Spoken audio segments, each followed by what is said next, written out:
अस्सलाम वालेकुम दोस्तों, मैं हूं मोहम्मद आसिफ। आप देख रहे हैं Asif beauty tips and medicine.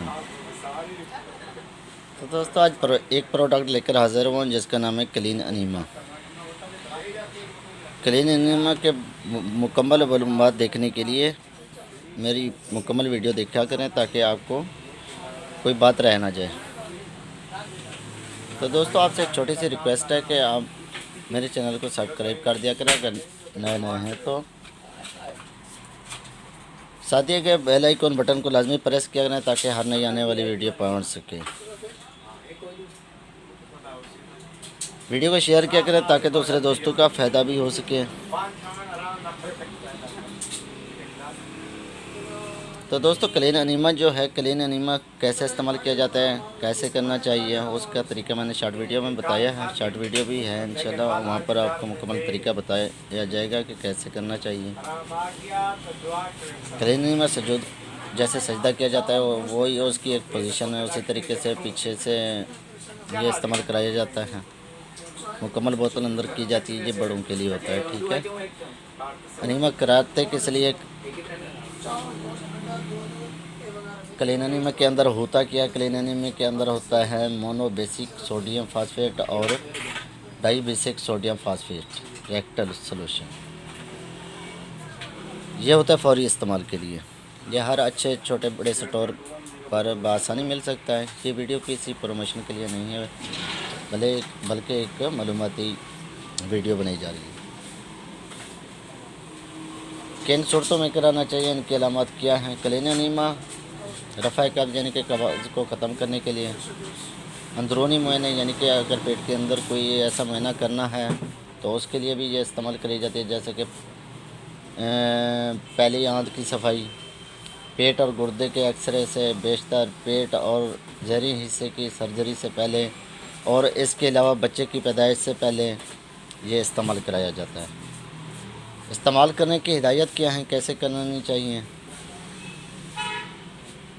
इसकी हिदायत ये है कि बाएं पहलू पर लेटकर दाहिना घुटना सुकेड़ लें या मुंह और पेट बिस्तर की तरफ करके घुटने खड़े कर लें। इस्तेमाल से पहले ढकने पर मौजूद जो सील है उसको कोने से खींचकर अलहदा करना है। बोतल पे लगे ढक्कन को खोलकर प्लग निकाल देना है, ठीक है। ढक्कना दोबारा चढ़ा देना। अनीमिया की बोतल की नाली के सिरे पर चढ़े हुए खोल को उतार लेना है। नरमी के साथ नाली के सिरे को जिस्म में दाखिल कर देना, मक्कद में। नाली के सिरे का रुख पेट की मरकज़ की तरफ होना चाहिए। जब पूरी नाली दाखिल हो जाए, नाली पूरी दाखिल करनी है, जब पूरी दाखिल हो जाए तो बोतल को मजबूती से पकड़कर इतना दबाना है कि दवा तकरीबन सारा जिस्म के अंदर चला जाए। अगर दवा 1.5 आउंस यानी कि 1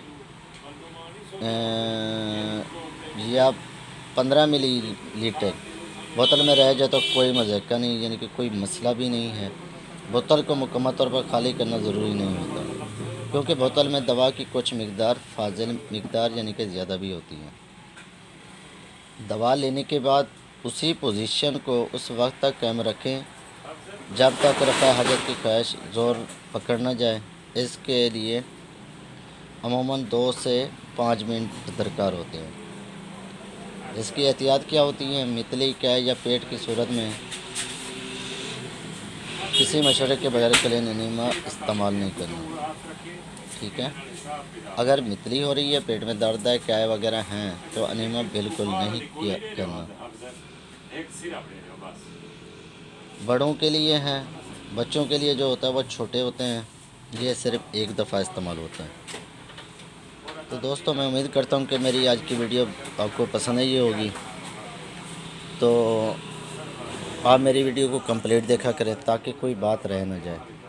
तो दोस्तों कमेंट में लाजमी बताया करें कि अगर मेरी कोई गलती है तो मैं उसको दुरुस्त कर सकूं। कमेंट करने से यह है कि मैं अपनी गलतियों को सुधार सकता हूं। ये वीडियो सिर्फ मालूमाती वीडियो है। कोई भी मेडिसन है इस्तेमाल करने से पहले डॉक्टर से लाजमी मशवरा करना है। ऐसे कोई दवाई इस्तेमाल नहीं करनी। ये होती है इमरजेंसी दवाइयाँ, घर में आप इस्तेमाल करा सकते हैं। तो दोस्तों आपसे इजाज़त चाहूँगा। अल्लाह हाफिज़।